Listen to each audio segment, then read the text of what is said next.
మట్టి వాసన తప్ప రసాయన మందులను ఎరగని రైతతడు 10 ఏండ్లుగా ప్రకృతితోనే పయనిస్తున్నాడు. ప్రకృతి వ్యవసాయంతో ఆరోగ్యవంతమైన పంటలు పండిస్తున్నాడు. ఈ క్రమంలోనే ఎన్నో సన్మానాలు సత్కారాలు అందుకున్నాడు.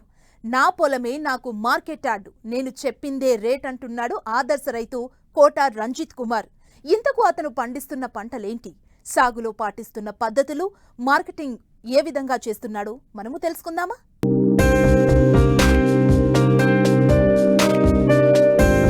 వ్యవసాయంలో పురుగుమందులు, రసాయన ఎరువుల వాడకం పెరిగిపోయిన తరుణంలో ప్రకృతి వ్యవసాయం వైపు మొగ్గు చూపుతున్న రైతుల సంఖ్య పెరిగింది. ఇలా సాగు చేసిన ఉత్పత్తులకు మార్కెట్లో ఉన్న డిమాండ్ను సొమ్ము చేసుకునేందుకు యువత కూడా వ్యవసాయంలోకి వస్తోంది.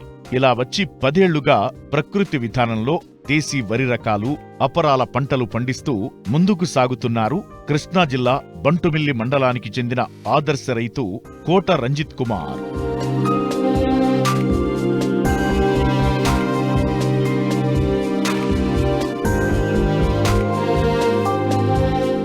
రైతు రంజిత్ కుమార్ చదివింది ఎంఏ బిఈడి.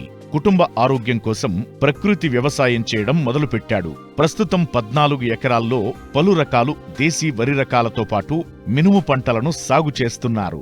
రసాయనాల వల్ల కలుషితమవుతున్న సాగు నేలకు పునరుజ్జీవం తీసుకొస్తున్నారు. వచ్చిన దిగుబడులను వ్యాపారులకు అమ్మకుండా నేరుగా వినియోగదారులకే అమ్ముతూ అటు ఆదాయానికి ఇటు ఆరోగ్యానికి లోటు లేకుండా చేస్తున్నారు. నేను గత 10.5 సంవత్సరాలుగా ప్రకృతి వ్యవసాయం చేస్తున్నాను. పొలం ఉంది, సొంత పొలం అంటే నాన్నగారికి ఉన్నది. ఆ పొలంలోనే 1 ఎకరంలో 2 రకాల విత్తనాలు. మొట్టమొదటిగా నవారా అనేది ఒకటి, తర్వాత రత్నచూడి అనే రకం.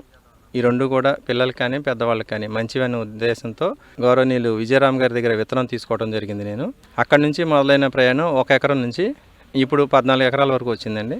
మా పొలంలో పండించిన బియ్యాన్ని ఆడించుకుని మేము తింటున్నాం. రైతు పండించిన ధాన్యాన్ని మిల్లర్ కానీ షాప్ వాడికి కానీ అమ్మితే వాళ్ళు లాభం లేనిదే అమ్మరు కదా. ఆ లాభం లేనిదే అమ్మనప్పుడు మనం కూడా రైతులు కూడా ధాన్యాన్ని బియ్యంగా చేసి అమ్మితే మనకి ఆదాయం వస్తుంది. ఆ ఉద్దేశంతో నేను పండించిన పంటను అంతటిని కూడా ధాన్యం ఎప్పుడు ఎవరికి అమ్మట్లేదు. బియ్యం చేసి మినిమం 9 నెలలు దాచి గుడంలో మాగిన తర్వాత ఆడించి అది కూడా సింగిల్ పాలిష్ లేదంటే ఫుల్ బ్రౌన్ రైస్ అమ్ముతున్నాం. ఆవు పేడ, ఆవు మూత్రం, బెల్లం, శనగపిండి ఇట్లాగా ఇవన్నీ కలిపి జీవామృతం తయారు చేసి నేను భూమిని ముందు బలవంతం చేశాను. ఒక 50 పంటల తర్వాత భూమి ఇంకా పంటలు పండదు. దానికి కారణం ఏంటంటే భూమిలో జీవం చనిపోతుంది. ఆ జీవాన్ని బతికించడానికి ఏకైక మార్గం ఆవు పేడ మాత్రమే. ఈ విత్తనం వచ్చి మైసూరు మల్లిగా, ఆ మడిలో అక్కడ ఉంది వెనకాల ఇంకొక మడి 30 సెంట్లు కుజు పట్టాలియా, పక్కన రత్నచూడి అనే రకం 20 సెంట్లు. ఇవన్నీ కూడా విత్తనాని కోసం అని చెప్పి వేసాం అనమాట. రబీలో అంటే రాబోయే పంటల్లో విత్తనం కోసం వేసాం. విత్తనం ఎప్పుడు కూడా రైతు బయట నుంచి కొనకూడదు. తన విత్తనం తనే తయారు చేసినట్లయితే తనకి ఆదాయం మిగులుతుంది, అంటే ఖర్చు తగ్గుతుంది. ఖర్చు తగ్గిందంటే ఆటోమేటిక్గా ఆదాయం కూడా ఆదాయం పొందినట్టు అనమాట. ప్రకృతి వ్యవసాయంలో మినుము పండించాను. 5 ఎకరాల మినుములో కొంత నాటు మినుములు, కొంత రకం హైబ్రిడ్ మినుములు, అది కూడా 4 సంవత్సరాల నుంచి ప్రకృతి వ్యవసాయంలో పండిస్తున్న మినుములు విత్తనాలని ఉపయోగించి ఎప్పుడు కూడా నేను విత్తనాలు బయట నుంచి తేలేదు. నేను పండించిన విత్తనాలనే నేను వేసుకుంటాను. ఒక రకం హైబ్రిడ్ విత్తనం వచ్చి 904 అనే రకం. పంట దిగుబడి బాగుంటుంది, తెగులను తట్టుకుంటుంది. అట్లాగే మనం ప్రకృతి వ్యవసాయం చేస్తున్నాం కంటే పురుగులు కూడా రావు. అట్లా ఇంకొకటి వచ్చి నాటు మినుములు. ఇవన్నీ కూడా ఎకరానికి 5 నుంచి 6 క్వింటాలు దిగుబడి వచ్చే పంటలు పండిస్తున్నాం అనమాట. ఇవన్నీ కూడా పురుగు ఆపడానికి నీమాస్త్రం, వావిలా కషాయం, ఇంకా మొక్క ఎదుగుదలకి పంచగవ్య ఇలాంటివి మాత్రం స్ప్రే చేసి పండించడం జరుగుతుంది. వావిలాకు కషాయం, వావిలాకు చెట్టు పొలం దగ్గరే ఉంది. దాంట్లోంచి ఆకులు కోసి దాన్ని గోమూత్రంలో 5 పొంగులు రానిచ్చి చల్లారనిచ్చి దాంట్లో కుంకుడుకాయ రసం కలిపి స్ప్రే చేసుకుంటాం. అట్లాగే పుల్లటి మజ్జిగ ద్రావణం, అందులో ఇంగువ కలుపుతాం తెగులు రాకుండా. ఇట్లాంటివి చిన్న చిన్న కషాయాలు చేసుకుంటూ స్ప్రే చేసుకుంటూ పిచికారీ చేసుకుంటూ పంటలు పండించడం జరుగుతుంది. రసాయనాలు కొట్టకుండా ఓన్లీ కషాయాలతోటి 5 నుంచి 6 క్వింటాలు దిగుబడి వచ్చే అవకాశం ఉంది నా మినుములో. ఇప్పుడు వరి వచ్చేసి నాకు మొట్టమొదటగా పండించినప్పుడు 16 బస్తాలు మాత్రమే వచ్చింది ఎకరానికి ధాన్యం పండింది. అది మెల్లిమెల్లిగా క్రమేపీ పెరుగుతూ ఇప్పుడు యావరేజ్గా నేను పండించే 14 ఎకరాల పొలంలో ఒక పొలం తక్కువ పడినా ఒక పొలం ఎక్కువ పడినా యావరేజ్గా 24 బస్తాలు, 75 కేజీల బస్తాలు 24 బస్తాల కాడికి నేను ఇప్పుడు తీసుకొచ్చాను.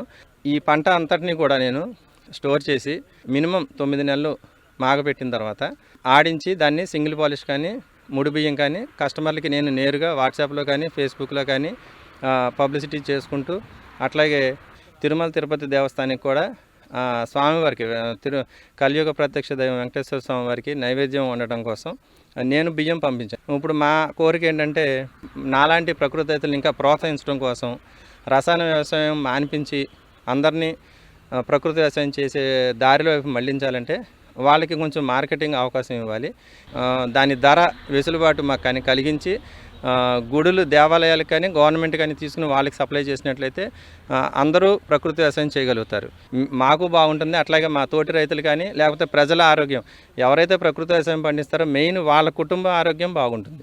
ఇప్పుడు నేను వచ్చేసి మొదటి నుంచి కూడా నవారా, మాపిళ్ళ సాంబ, బహురూపి, కుజు పటాలియా, మైసూర్ మల్లిగ, రత్నచోడి, కొల్లాకారు అనే రకాలు పండించడం జరుగుతుంది. అట్లాగే ఈ సంవత్సరం కాలానమ్మక్ అనే వెరైటీ కూడా పండించడం జరిగింది. ఇవన్నీ కూడా ఒక్కొక్క రకం బియ్యం ఒక్కొక్క ఆరోగ్య సమస్యల్ని తగ్గిస్తుంది. నవారా అనేది షుగర్లెస్ బియ్యం అని పిలుస్తున్నారు. అట్లాగే అది ఎర్రగా ఉంటుంది. ముందు రోజు రాత్రి నానబెట్టి తర్వాత రోజు పొద్దున్న వండుకొని తినాలి. గింజ గట్టిగా ఉంటుంది, ఎర్రగా ఉంటుంది. అది తిన్నట్లయితే రోజుకి మనిషికి కావాల్సిన ఫైబర్ కంటెంట్ 17.5 మిల్లీగ్రాముల ఫైబర్ కంటెంట్ ఒక కప్పు నవారా బియ్యంలోనే లభిస్తుంది అనమాట. అంత మంచి బియ్యం. అట్లాగే ఈ నవారా అనేది త్రేతాయుగం నుంచి ఉన్న బియ్యం అని చెప్పి మనకి కొన్ని పుస్తకాల్లో ఉంది. ఈ నవారా బియ్యం అనేది కేరళ సాంప్రదాయ బియ్యం. అయ్యప్ప స్వామి వారికి ప్రసాదం ఉండేది కూడా ఈ బియ్యమే అని నేను విన్నాను అనమాట. అట్లాగే ఇంకొకటి రత్నచోడి. ఈ రత్నచోడి అనే రకం కండపుష్టికి నవారా బియ్యం కేజీ 100 రూపాయలు, రత్నచోడి కేజీ 80 రూపాయలు చొప్పున ధర అమ్ముతున్నాము. మినువులు వచ్చేసి కేజీ 150 రూపాయలు అమ్ముతున్నాము.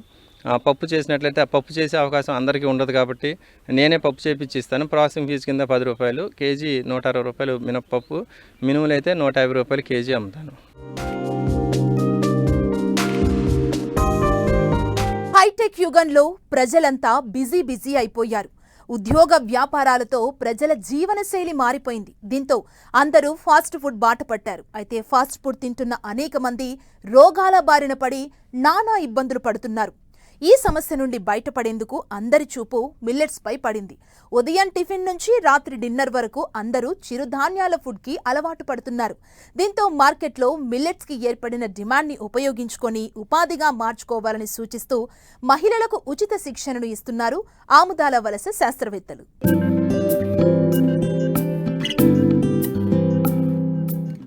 చిరుధాన్యాలతో రుచికరమైన వంటకాలు తయారు చేయడంలో తెలుగు రాష్ట్రాలు వెనుకంజలో ఉన్నాయి. రుచికి అంతేలేదని తెలిసినా ఫాస్ట్ ఫుడ్లకు అలవాటు పడిన జనం అనారోగ్యం పాలవుతున్నారు. ప్రస్తుతం రెడీమేడ్ ఫుడ్ తయారీలో సాంకేతికత అభివృద్ధి చెందడంతో చాక్లెట్లు, బిస్కెట్లు, ఇతర చిరుతిళ్ల తయారీ సులభంగా ఉంది. చిరుధాన్యాల వాడకం పట్ల ప్రజల్లో అవగాహన పెరిగిన నేపథ్యంలో వీటితో తయారైన రెడీమేడ్ ఉత్పత్తులకు మార్కెట్లో మంచి డిమాండ్ ఏర్పడింది. ఈ ఉత్పత్తులను గ్రామీణ ప్రాంతాల్లోనే తయారు చేస్తే గ్రామీణుల ఉపాధి అవకాశాలు మెరుగవడంతో పాటు రైతులకు కూడా మంచి ధర లభిస్తుంది. ఈ నేపథ్యంలో స్థానిక మహిళలకు చిరుధాన్యాల ఉప ఉత్పత్తుల తయారీలో శిక్షణ ఇస్తున్నారు శ్రీకాకుళం జిల్లా ఆముదాల వలస కృషి విజ్ఞాన కేంద్రం శాస్త్రవేత్తలు.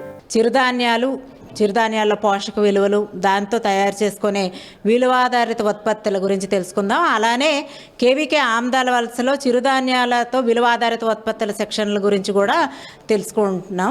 అయితే ముఖ్యంగా ఆరోగ్యమే మహాభాగ్యం అనే నానుడు మనందరికీ తెలిసిందే. ఆరోగ్యం ఉంటేనే మనకు అన్నీ ఉన్నట్టు. అయితే మనం తీసుకునే ఆహారంలో పోషక విలువలు ఉన్నట్లయితే, అలానే మన జీవనశైలి చక్కటి అలవాట్లు ఉన్నట్లయితే తప్పనిసరిగా మన ఆరోగ్యం మన చేతిలో ఉంటుందన్నమాట.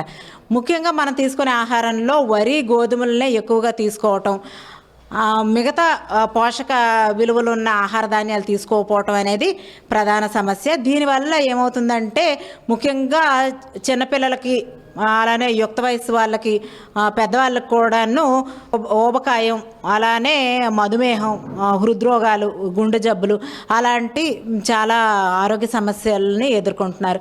దీనికి చక్కటి ప్రత్యామ్నాయం ఏంటి అంటే చిరుధాన్యాలు మన ఆహారంలో తీసుకోవటం.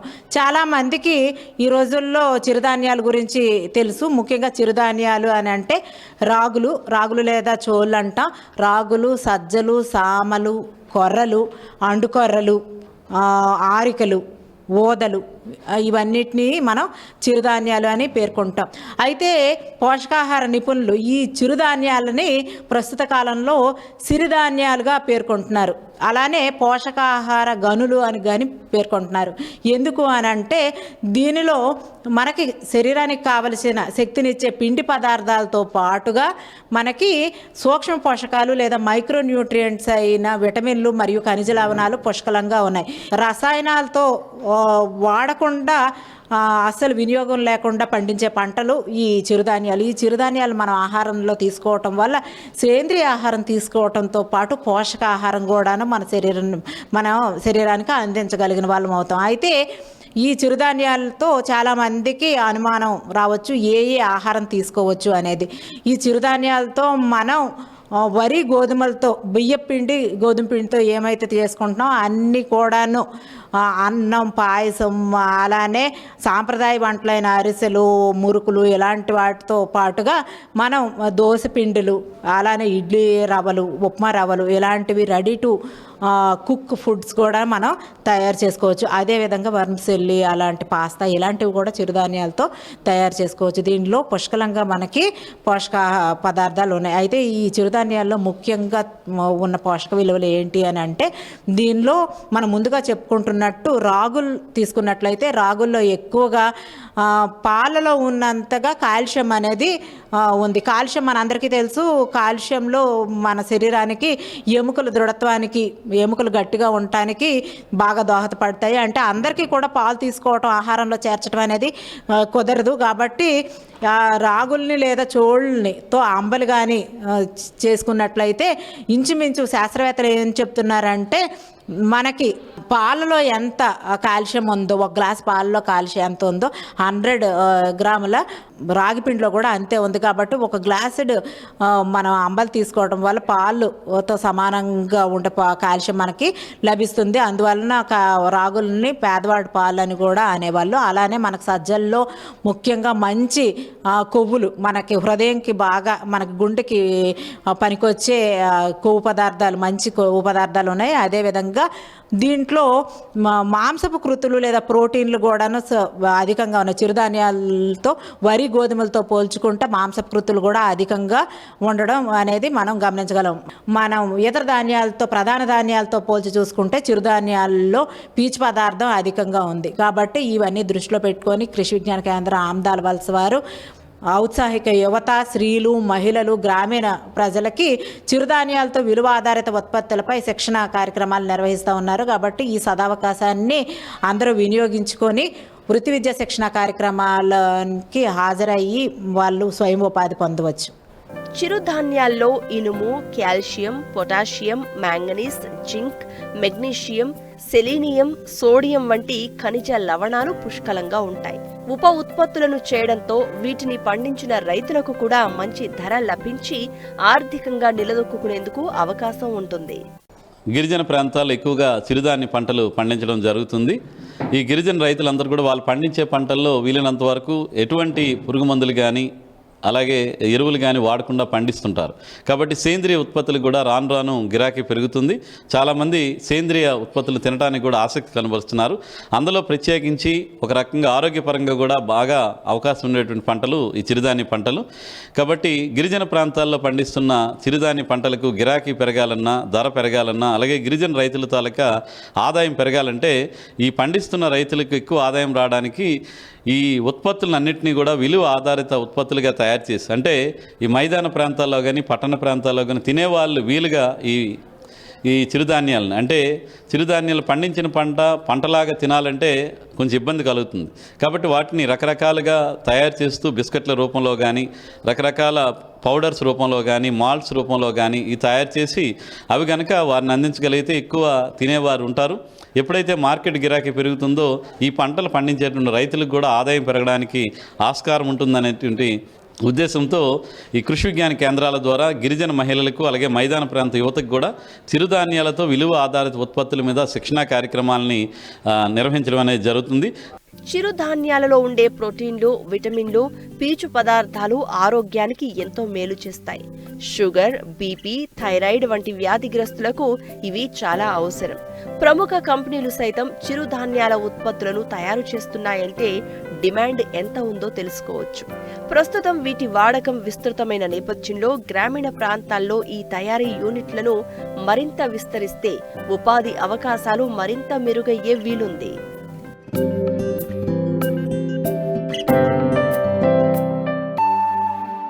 ఉద్యానవన పంటల్లో ప్రధానమైంది అరటి. ఏ సీజన్లోనైనా అరటి పండ్లకు మంచి గిరాకీ ఉంటుంది. పైగా ఈ పంటను ఏ సీజన్లోనైనా సాగు చేసుకోవచ్చు. అందుకే తూర్పుగోదావరి జిల్లాలో చాలా మంది రైతులు ఇతర పంటలతో పాటు విధిగా కొంత విస్తీర్ణంలో అరటిని సాగు చేస్తుంటారు. ఈ కోవలోనే పశ్చిమ గోదావరి జిల్లా కాజా పడమర గ్రామానికి చెందిన రైతు ఎకరంలో చక్కెరకేలి అరటిని సాగు చేస్తూ మంచి లాభాలు పొందేందుకు సిద్ధమయ్యారు.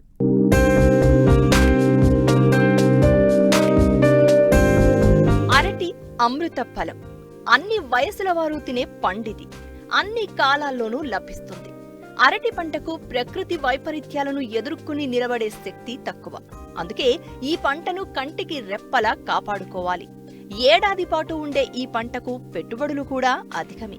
అయినా సరే రైతులు ఈ పంటను వీధిగా సాగు చేస్తూ ఉంటారు. ఇందుకు నిదర్శనమే పశ్చిమ గోదావరి జిల్లా యలమంచిలి మండలం కాజా పడమర గ్రామానికి చెందిన రైతు గుబ్బల రామారావు. తనకున్న ఎకరం కొబ్బరి తోటలో అంతర పంటగా చక్కెరకేళి రకం అరటిని సాగు చేస్తున్నారు. పంట చేతికొచ్చే దశలో ఉంది. గెలలు కూడా నాణ్యంగా ఉన్నాయి. ఇప్పటికే కొన్ని గెలలను నరికేసి మార్కెట్ చేశారు. ఈ పంట అయిపోగానే పిలక తోట వస్తుంది. దీనికి పెద్దగా పెట్టుబడి అవసరం ఉండదు. ఒకసారి పెట్టుబడి పెట్టి జాగ్రత్తగా చూసుకుంటే 2 ఏళ్ల పాటు లాభాలు పొందవచ్చని చెప్తున్నారు రైతు. నేను చక్కెరకేళి అరటి తోట చేస్తున్నాను. ముందుగా చేయవలసినవి ముందుగా మెట్టదుక్కు దున్నించాలి. తర్వాత 12 ట్రక్కులు పశువుల పేడ వేయాలి, జల్లించాలి. మంచి విత్తనం కాకరపారు నుంచి తేవటం జరిగింది. నేను కాకరపారు నుంచి 800 మొక్క మేలైన మొక్క తెచ్చాను. 11 రూపాయలు చొప్పున కొనటం అయింది. ఇక్కడికి వచ్చేసరికి 9,000 అయ్యింది. దాన్ని పాతించడానికి 16 మంది అవుతారు. 16 మందికి 6,000 రూపాయలు అవుతుంది. తర్వాత ఎడమగా 2 గజాల వెడల్పు పెట్టి మొక్కకి 2 గజాల వెడల్పు పెట్టి పాతవలేను. అలాగే 2 లైన్లు కలిసి ఒక నటవా కింద చేయటం జరిగింది. మొత్తం మీద పెట్టుబడి ఈ ఒక 6,000, ఈ ఒక 10,000, 16,000 అయ్యింది పాతేసరికి. నేనైతే 14, 35, 35, 0, 2 బత్తాలు అయ్యి యూరియా 2 బత్తాలు, 4 బత్తాల్లో 5 కేజీలు గుళికలు కలిపి ఒక శారకాడికి పెట్టడం జరిగింది. ఇది రావటానికి 10 నెలలు టైం పడుతుంది గెలయటానికి. డిసెంబర్ నాటికి తడి నీళ్ళు వర్షం పడకపోతే ఒక తడి ఇవ్వాల్సి వస్తుంది. వర్షాకాలంలో అరటి మొక్కలు వంగుతాయి. వంగే గుణం కూడా ఉంది. అందుచేత కర్ర బోటు పెట్టుకోవాలి. కర్రలకే ఇంచుమించుగా 100-120 రూపాయలు ఖరీదు అవుతుంది. ఒక 400 కర్ర కొనవలసి వస్తుంది. అది ఒక 5,000 రూపాయలు ఖర్చు అవుతుంది. అరటి చెట్టు ఒకటి ఒక గెలేస్తుంది. దాని చుట్టూ తిరగా 4-5 పిలకలు రావచ్చు. అందులో 2 పిలకలు ఉంచుకుని ఉన్న పిలకలు బయట తీసి పారవేయాలి. తర్వాత మనం ఈ తల్లిబంద కొట్టేసిన తర్వాత తల్లిబందను తీసి బయట పాడేయాలి. నట్వ మీద వేసుకోవచ్చు. ఆ తర్వాత ఈ 2 పిలకలకి మందు పెట్టుకుని పెంట వేసుకుని పోషించుకోవచ్చును. గెల కొట్టిన తర్వాత మరలా పిలకలు తయారవుతాయి. ఒక చక్కెరకేళి అరటి గెలకి 5, 6, 7 హస్తాలు వేస్తుంది. అది మేము పాలకొల్లు, నర్సపూరు, రాజోలు, అలాగే భీమవరం సప్లై చేస్తాము. మాకు ఆదాయం బాగానే వస్తుంది. ఎకరా అరటి తోటకి 10 నెలలకి 60,000 ఖర్చు అవుతుంది. ఆదాయం అయితే 1,50,000 నుంచి 2 లక్షల వరకు ఆదాయం రావచ్చు. సాగు చేసుకుంటే మామూలు వ్యవసాయం మీద ఇది చాలా బెటర్.